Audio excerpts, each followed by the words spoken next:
Nuevamente por la invitación. Y voy a hablar un rato que es un tema que me invitaron a hablar al principio del año, que había de nuevo en arritmias en general. Y me gustó el tema y yo se lo comenté al doctor Juan y me invitó a que hablara sobre eso. Entonces vamos, porque parece a veces que no hay nada de nuevo en bradiarritmias, por ejemplo. O sea, el tratamiento de las bradiarritmias se hace con marcapasos y se acabó. Pero no, hay cosas nuevas en arritmias, en bradiarritmias. Por ejemplo, el estudio que el doctor Murillo acaba de comentar, en que se utilizó el marcapasos, pero para monitorear taquicardias auriculares subclínicas.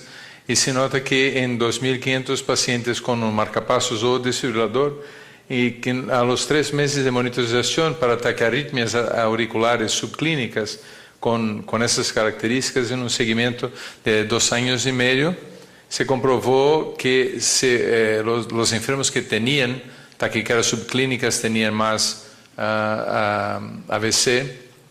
Entonces, mostrando la importancia de las taquicardias subclínicas, entonces se puede utilizar marcapasos además del tratamiento, pero también como una herramienta para el diagnóstico de arritmias. Pero sí hay muchas cosas nuevas, y eso, por ejemplo, publicado en Circulation a principios de este año, mostró la utilización de las células tronco para desarrollar miócitos, cardiomiócitos. Y esos cardiomiócitos se comprobó que pueden tener actividad rítmica. Entonces, quizás dentro de unos años tendremos marcapasos genéticos, tendremos marcapasos celulares. Pero el que cambió mucho en cómo se trata arritmias en el año 2012 fue la publicación de las guías europeas de fibrilación auricular. Porque eso cambió mucho desde el 2010, mucho por culpa de los nuevos anticoagulantes, pero también algún conocimiento de otros temas. Entonces, por ejemplo, en las guías del 2012 se dice que debemos utilizar más el CHA2-VASc que el CHADS. ¿Eso por qué? Y hay todo un nuevo concepto. O sea, que antes el concepto era que teníamos que encontrar el paciente de alto riesgo y entonces el paciente de alto riesgo merecía el tratamiento con anticoagulantes. Y ahora se hace al revés. Ahora es que todos deberían ser anticoagulados. La única cosa es que cuál es realmente el de bajo riesgo y por lo tanto no se beneficiaría de la prevención. Entonces, todo al revés, incluso por la facilidad de utilizar los nuevos anticoagulantes, ¿no? Entonces, por ejemplo, un enfermo con edad por debajo de los 65 años y que no tiene ninguna cardiopatía, bueno, entonces ese es el low native fibrillation y ese no se beneficia, ese es el de bajo riesgo. Pero acordaos que muchos pacientes clasificados como bajo riesgo con el CHADS tienen aún una tasa de AVC del 1,5% al año. O sea que no es un paciente realmente bajo riesgo. Y el CHADS es 0, entonces no identifica el paciente de verdad de bajo riesgo. Mujeres que solo tienen el género, porque acordaos que el CHADS-VASc lleva en cuenta el género, las mujeres llevan un punto. Entonces, si las mujeres que si tienen solo el género como un único factor de riesgo, o sea que el CHADS-VASc de 1, la mujer CHADS-VASc 1, no necesita anticoagulación si son edad bajo del 65 y FA aislada. Pacientes con fibrilación auricular e insuficiencia renal es difícil y las guías europeas dicen que no ha sido adecuadamente estudiado, la estratificación de riesgo es compleja, eso por la dificultad de la utilización de la varfarina y también de algunos otros anticoagulantes, notadamente la dabigatran.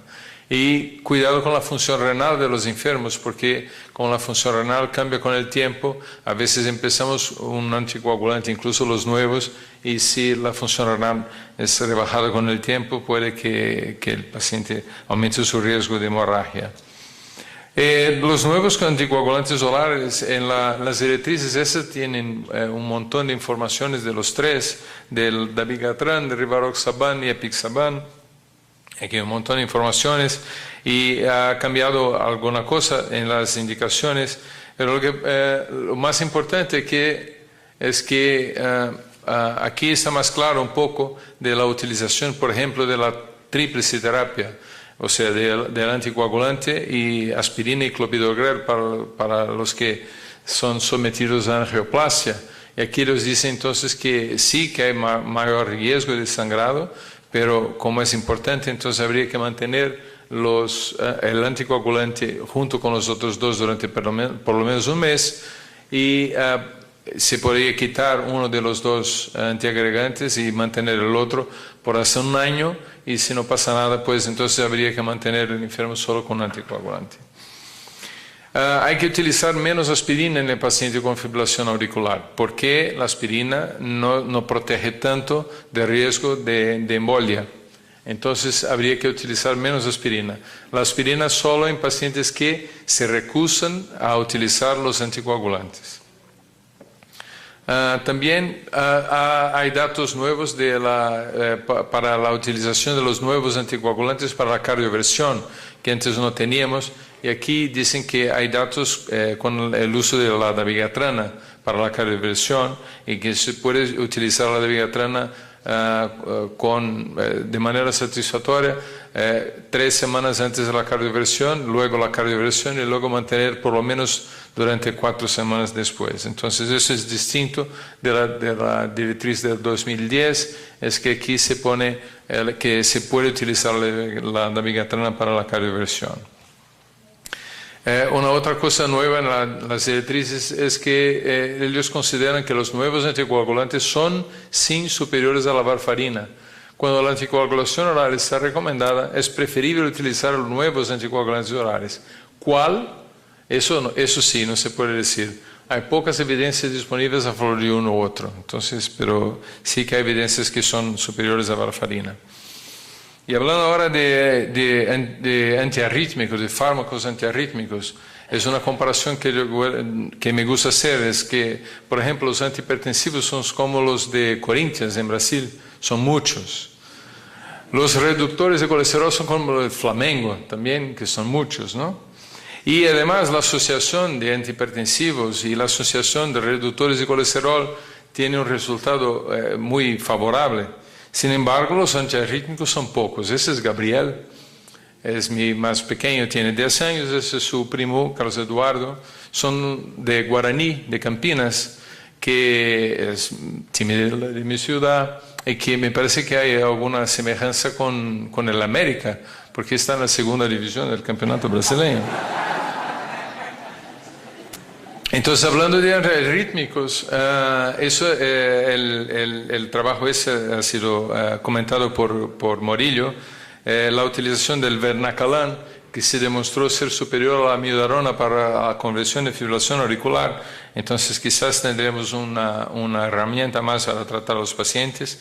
Y además, el interesante es que se utilizó el Vernacalan en pacientes con infarto del miocardio. Eso es una limitación, que es que no se debe utilizar, muchos de los fármacos no se debe utilizar en pacientes isquémicos, y el Vernacalan parece seguro, incluso con una fracción de eyección por debajo de los 50%.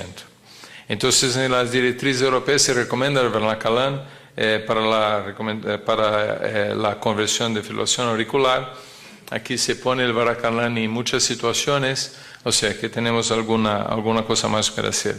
Pero, a ver, si tenemos ahora otro antiarrítmico como el Vernacalan, la dronedarona está rebajada en las directrices europeas. Esa es la directriz del 2010, llevaba aquí la dronedarona junto con los otros, y la nueva directriz del 2012 se utiliza algunas cosas antes, como por ejemplo el sotalol antes de la dronedarona, por los resultados que enseñó Morillo, resultados que yo tenía ilusión de que tendríamos un antiarrítmico de verdad que no solo trataba la arritmia, pero también a veces podría bajar la mortalidad, pero es que parece que no es igual. Y no tenemos en Brasil y tampoco creo que vamos a tener. Una otra cosa, de nuevo, en las guías europeas es una fuerte recomendación a favor de la ablación. Entonces, pacientes con fibrilación auricular paroxística sin cardiopatía estructural, ellos indican incluso a veces como tratamiento de elección. Aquí datos en favor de la ablación con recomendación clase 1A y 1B y 2A como tratamiento inicial en algunos pacientes. Y para eso tenemos novedades, ¿no? El estudio Toccata ha sido publicado en Heart Rhythm al principios del año, que utilizó la detección del contacto del catéter con el tejido. Entonces, con eso se consigue una lesión mejor. El doctor Karl-Heinz Cook cree mucho en esta técnica y que con eso podríamos mejorar la ablación de la fibrilación auricular. Y hablando de ablación de fibrilación auricular, eso ha sido publicado hace unos 20 días en el New England, el estudio Mantra, PAF, que utilizó comparó la ablación con radiofrecuencia con el tratamiento clínico y que encontró que a los 24 meses la cantidad de fibrilación auricular era significativamente más baja en el grupo de ablación. Entonces, que la técnica está mejorando y los resultados parecen estar mejorando, o sea que se está utilizando cada vez más la ablación para los pacientes con fibrilación auricular. Y hablando de ablación, tenemos otras cosas también. Ese estudio, publicado en Circulation al principio del año también, el doctor José Brugada, nuestro maestro, ¿verdad, Fernando? Publicó un resultado de un estudio en que se utilizó la resonancia juntamente con una técnica de mapeo electroanatómico para tratar taquicardias ventriculares con mejores resultados. O sea que cada vez más vamos a utilizar esas herramientas para tratar a los pacientes. Y además de otras, hay unos juguetes como que es la navegación robótica. O sea que no hace falta que aquí hay solo que pinchar y luego con el aparato ese va a guiar el catéter hasta donde uno quiera para hacer la ablación. Eso parece que va a ser muy interesante en el futuro. La misma cosa en otro estudio en enfermos con taquicardia ventricular y que la conclusión es que es posible y segura la navegación robótica para la ablación de taquicardia ventricular también. Y aquí también, hablando de la ablación de las arterias renales para el tratamiento de la hipertensión, es un tema que me interesa mucho. Me interesa porque yo soy hipertenso. Yo espero que con el desarrollo de eso me pueda hacer eso y no necesite tomar 3 o 4 pastillas, ¿no?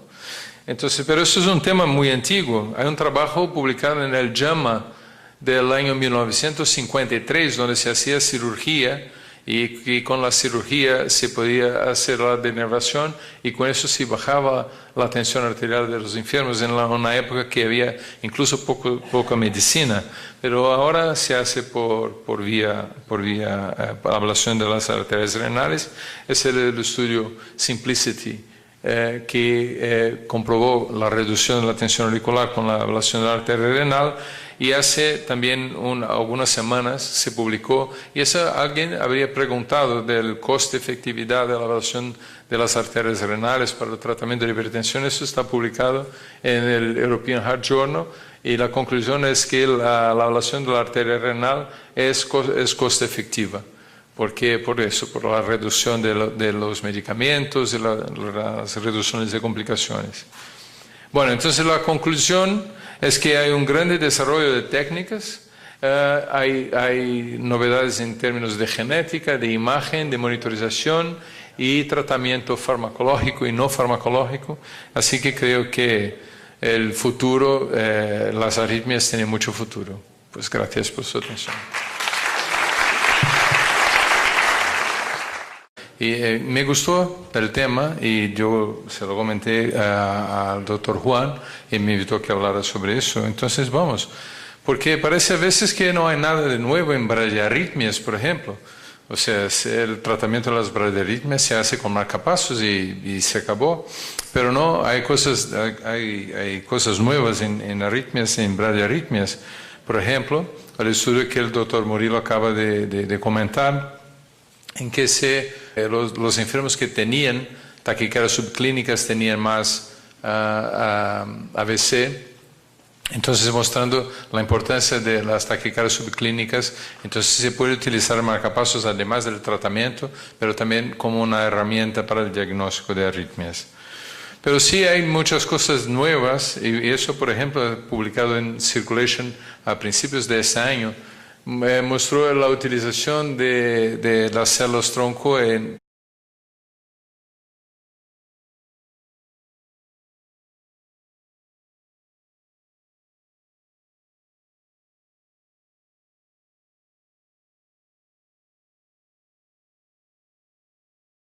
nuevamente por la invitación. Y voy a hablar un rato que es un tema que me invitaron a hablar al principio del año, que había de nuevo en arritmias en general. Utilizó el marcapasos, pero para monitorear taquicardias auriculares subclínicas, y se nota que en 2.500 pacientes con un marcapasos o desfibrilador, y que a los 3 meses de monitorización para taquiarritmias auriculares subclínicas con esas características en un seguimiento de 2 años y medio, se comprobó que para desarrollar miócitos, cardiomiócitos, y esos cardiomiócitos se comprobó que pueden tener actividad rítmica. Entonces, quizás dentro de unos años tendremos marcapasos genéticos, tendremos marcapasos celulares.